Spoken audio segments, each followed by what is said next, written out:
We spoke on the phone for the first time 3.5 months ago. My friend Claire that signed up, she lives in the UK. She sent me a message and said, Chris, I urgently need you to speak to a friend of mine, Warren. We've known each other for many years. Warren cannot walk. He spends most of his time in the wheelchair. I know you're going to connect with him. Please, can you phone him? I spoke to Warren on the Friday afternoon. We spoke on the phone for about half an hour. We just connected. And I said, Warren, we've got a presentation in Bryanston tomorrow morning. Can you attend? He said, yes, I'll be there. I got there a little bit later, and I'm going to let Warren tell his story of how he became pain-free after 1,854 days of pain, 24 hours a day, and how this man's life has completely transformed. Warren, my brother, where are you? Where is Warren? There you are.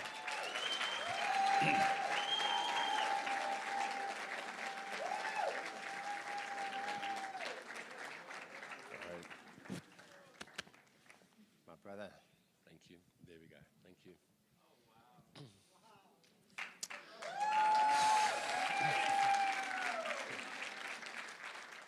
So I'm a little bit nervous. There's a lot of people here, but let me just get straight into it. So life can change like that, for the better or for the worse, and that's exactly what happened to me. I had the most incredible life. I was a rock climber. I climbed everything, everywhere, from wherever, Cape Town, Rebecca-Castile, Namibia, Cedarburg, everything, anywhere there was rock that could possibly kill you, that's where I would want to spend my day. And my whole life revolved around climbing. I was basically a professional climber, not that it gave me a great income, but it was what I wanted to do. It's all I did. And my life changed like that. 29th of April 2019, I woke up in the morning, 7 o'clock, I had a home invasion, and one of the guys shot me. I got shot through the groin, through here. The bullet came out halfway between my bum and my lower knee. I had partial paralysis from here down to the knee and total paralysis from the knee down to my foot. I ended up bedridden and in a wheelchair for the first 15 months. I lost my house, my car, my job, my dog, my absolute everything, and I had to relocate back to my mother, where I could get 24 hours attention a day. At the 9th or 10th month mark, my pain was off the charts. It was indescribable, and it was off the Richter scale. I would go to doctors, and they would say me, tell me about your level of pain between level of 1 to 10. I would crack up laughing. I'd say, mine's not on a level of 1 to 10. Mine's 100,000,000 out of 10. It's beyond. I was on a list of drugs that was absolutely horrifying. Pethidine, morphine, DF118, Targinact, Tramoset, Lyrica, which made me mental, fentanyl patches, Ocoxia, Cataflam, Stopain, Pain Stop, just everything that you could imagine. I'd been for hypnotherapy twice to try and shut my brain off and tell me that I wasn't in pain. I woke up from the hypnotherapy, and the lady that had given me the hypnotherapy treatment, her mouth was wide open. I told her some story about my past life or whatever, but no pain stop whatsoever. I saw the best doctors in South Africa, the one that treated Joost van der Westhuizen when he was dying from motor neuron disorder, Dr. Jody Pearl.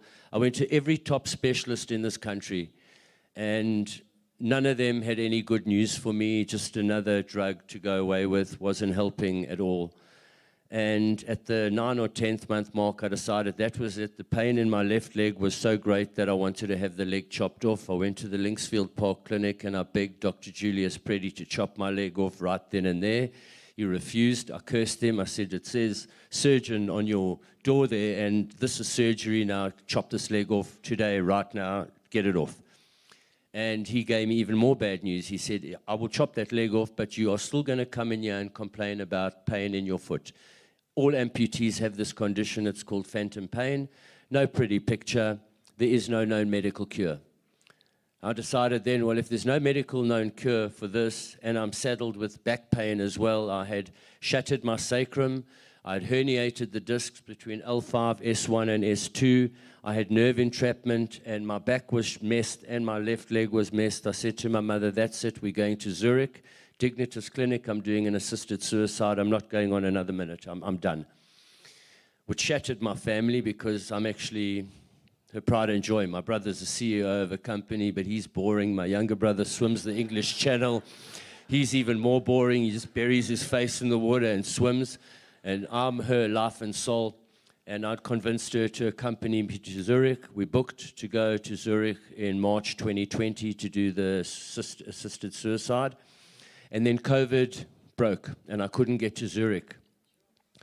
So I decided I would kill myself. I had no firearm, and I started Googling best way to die: gas yourself in the car, hang yourself in a tree, save all the medication, the opiates, eat it with a sleeping pill one night. I just wanted to die. And I had some miracle breakthrough with the phantom pain in my left leg.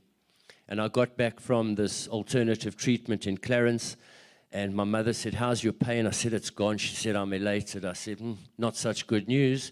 Now I can feel the weight of the pain on my right leg. At that stage, I had, after 15 months, managed to get out of the wheelchair because this leg was kind of healed, or not healed, pain-free, and I ended up with a Zimmer walker. It's like a Harley-Davidson handlebar with 4 wheels on it, a seat, and a brake. And I hated it as much as I hated my walking chair, my wheelchair. I couldn't go into a shopping center. I used to wake up in the morning and walk around the house like this until I got on a yoga mat, or Nanette gave me a massage. Nanette used to put my socks on, my shoes on, and tie my shoelaces. I used to have to be lowered in the bath, pulled out the bath. I couldn't stand in the shower. I couldn't get in and out of a chair without some kind of assistance. I couldn't work. And this pain in my back gradually got worse and worse and worse. Eventually I had surgery, foraminotomy, partial discectomy, a laminectomy, and a spinal fusion, 5 weeks in the general hospital. When I left the hospital, the doctor said to me, you're always going to have pain. Your back is a write-off. It's a mess. And I thought, I don't know if I can live with that. I'm 58 years old. I'll probably die at 70. That's just how many years of hell. I'm not going to make it. And it wore me down. My weight had plummeted from 70 kilos to 49 kilograms. I was the dead living. And 4 months ago, I decided I'm done. The landlord was doing some repairs to his house. There was a ladder there. Nanette had a climbing rope still lying in the cupboard. I decided I was going to hang myself. As soon as she went out one Saturday morning, I was going to hang myself. So I started Googling how to try hangman's knot, and she found me Googling this hangman's knot and absolutely cracked up and told me it wasn't an option, find another solution. I phoned my friend Claire Tucker in London. I said to her, Claire, I'm phoning to say goodbye. I am done. I'm checking out. I'm tapping out. She said to me, Warren, try these patches. She showed me this LifeWave patch, and I started laughing. I said, this is the size of a 20-cent piece. I need something massive. She said, Warren, this is miraculous.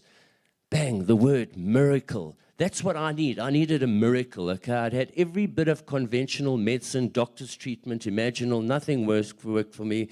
Here she mentioned this magic patch. Miracle patch. I said, I'll try it. I got in touch with Chris, went to a patch party, walked into the patch party like this. I wanted to cancel. I was in so much pain. Sandy, she's here as well somewhere. I'm sure she put a patch on me. I went and sat down in the chair in the front. The presentation started. And guess what? One patch, 1 minute, wonder. I was sitting in the chair and I had no pain. And I started shifting around in the chair to think if I could recreate the pain. I couldn't. The presentation finished. Nanette stood up to pull me out of the chair like a geriatric, and I said, stand back. I can do this. And I stood out of the chair. For the first time in my life, I was mobile. And then I took a walk around the garden, Jan's garden, quite a big garden. I said, I want to go for a walk. It was the first time in 1,854 days that I had my hands free, not in a wheelchair, not on a wheelie walker or walking stick. I came straight back into that room. I said to Chris, take my money. The last 3,000 rand in my bank account, I said, take my money. I'm convinced. And the rest is history, guys. 1 hour later, I had a 90% relief. The following morning, we woke up at 8 o'clock, and Annette said to me, what do you want to do today? Usually it would be go to my mother's house, cry, sleep, lie, writhe, wriggle on her couch, on the floor, watch some arbitrary rubbish on the telly. I said to her, take me rock climbing. I've waited 5 years for this day that I could go and climb on rocks again. I said, right now, out of bed, let's go rock climbing. She thought I was tripping. She thought I'd eaten all my medicine. She looked at me, her mouth fell over. She said, what did you say? I said, rock climbing, now, let's go, waste no time. I've been climbing every second day of my life. My weight has gone from 49 kilograms to 62 kilograms. It's on the way up. I need to sell more patches. I'm eating us out of house and home. I'm like on a seafood diet. If I see food, I just want to eat it. And I want to finish because my time's up. I just want to say that it's such a privilege to be here in front of all of you people speaking about LifeWave. I think it's the most cutting-edge, avant-garde, important medical product of the century. David Schmidt, who I've never met in my life, is my absolute hero. Reinhold Mester used to be, Chris Bonington. These are climbers. Absolutely, they were my heroes. My hero, David Schmidt, wherever you are in the world, thank God that God put you on the earth. You saved my life. And you too, Chris.